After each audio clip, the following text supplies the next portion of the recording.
আসসালামু আলাইকুম। যাদের স্বপ্ন সৈনিক হওয়ার তাদের উদ্দেশ্যে আজকে আমি কিছু পরামর্শ দেব।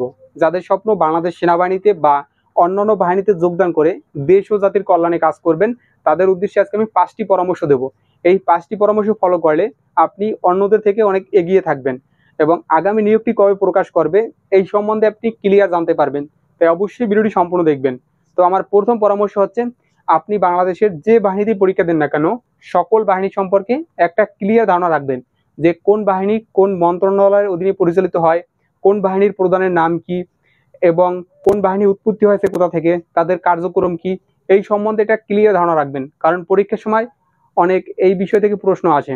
তো এই বিষয়গুলো সম্বন্ধে একটা ক্লিয়ার ধারণা রাখবেন। এবার ২ নম্বরে যে পরামর্শ সেটা হচ্ছে আপনার শারীরিক এবং মানসিক সুস্থতা। আপনার শারীরিক ফিটনেস সকল বাহিনীতে প্রয়োজন আছে।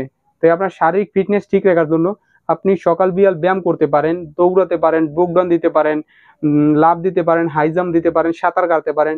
এই সকল ব্যায়ামগুলো করতে পারেন। তাহলে আপনি শারীরিক ফিটনেস ঠিক রাখতে পারবেন। এবং যে বাহিনীতে পরীক্ষা দেন না কেন, শারীরিক ফিটনেস অত্যন্ত গুরুত্বপূর্ণ। তারপরে ৩ নম্বরে যে পরামর্শটি দেব সেটা হচ্ছে, আপনার শুধু একটি মাত্র বাহিনীতে ট্রাই করবেন না। আপনার স্বপ্ন যদি হয় শুধু সেনাবাহিনী, আপনি শুধু সেনাবাহিনীতে ট্রাই করবেন না। আপনি পাশাপাশি অন্যান্য বাহিনীতেও ট্রাই করবেন। দেখা গেছে কোনো একটা কারণে সেনাবাহিনীতে আপনার চাকরি হচ্ছে না, দেখা গেছে অনেক কম্পিটিশন বেশি, অথবা অন্য কোনো কারণে ওখানে চাকরি হচ্ছে না। আপনি যদি একাধিক বাহিনীতে ট্রাই করেন তাহলে কোনো একটা বাহিনীতে আপনার চাকরি হয়ে যেতে পারে। আপনার ফিজিক্যাল ফিটনেস ঠিক থাকলে কোনো একটা বাহিনীতে আপনি যোগদান করতে পারবেন। তাই আপনি একাধিক বাহিনীতে ট্রাই করবেন। তো এখন বলি, সেনাবাহিনীর সৈনিক পদে এবং বর্ডার গার্ড বিজিবির সিপাহি জিডি পদে কবে নিয়োগ বিধি প্রকাশ করবে। তো বর্ডার গার্ড বিজিবির সিপাহি জিডি পদ এবং সেনাবাহিনীর সৈনিক পদে ৮ মাস ৯ মাস পর পরে নিয়োগ দিয়ে থাকে। সাধারণত ৮ মাস ৯ মাস পর পরে নিয়োগ দিয়ে থাকে।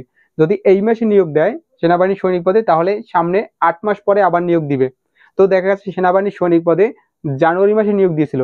তো আমরা যদি ৮ মাস ৯ মাস সামনে ধরি, তাহলে পরে নভেম্বর ডিসেম্বর মাস। তো আমার ধারণা ডিসেম্বর মাসে সৈনিক পদে নিয়োগ দিবে। এবং বর্ডার গার্ড বিজিবির সিপাহি জিডি পদে জুলাই মাসে নিয়োগ দিয়েছিল, জুলাই মাসে। তো জুলাই মাস থেকে যদি আমরা ৭ মাস সামনে আগাই, তাহলে পরে জানুয়ারি ফেব্রুয়ারি। তো আমার ধারণা ফেব্রুয়ারি মাসের দিকে নিয়োগ দিবে। জানুয়ারি মাসেও নিয়োগ দিতে পারে, যারা বর্ডার গার্ড বিজিবির সিপাহি জিডি পদ। আর সৈনিক পদে ডিসেম্বর মাসের মধ্যে নিয়োগ দিবে। তারপরে ৪ নম্বরের পরামর্শটি হচ্ছে, লিখিত এবং ভাইবা পরীক্ষার জন্য আগে থেকেই প্রিপারেশন গ্রহণ করা।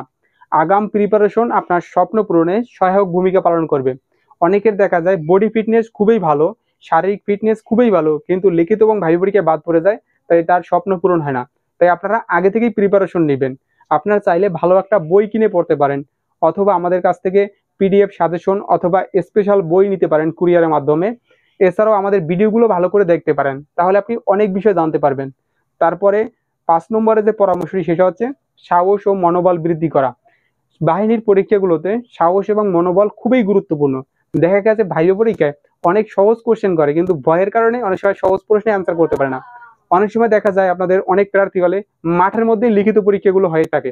তো মাঠের মধ্যে দেখা গেছে সহজ প্রশ্নে অ্যান্সারও ভুল করে, সহজ ম্যাথ আসে, সহজ অঙ্ক আসে, সেগুলোর অ্যান্সারও সঠিকভাবে করতে পারে না। তো সাহস অত্যন্ত গুরুত্বপূর্ণ। আমাদের জীবনের সকল ক্ষেত্রে সাহসের গুরুত্ব অপরিসীম। আপনি ব্যবসা করেন, বাণিজ্য করেন, চলাফেরার সকল পথে সাহস অতি প্রয়োজন। তাই সাহস এবং মনোবল বৃদ্ধি করার জন্য কি কি করণীয়, এই বিষয়ে আমি একটা পরে ভিডিও তৈরি করব। আমার চ্যানেলটি সাবস্ক্রাইব করে সঙ্গে থাকবেন। তো আজকের ভিডিওটি এ পর্যন্তই। সবার জন্য শুভকামনা। খোদা হাফেজ। আসসালামু আলাইকুম।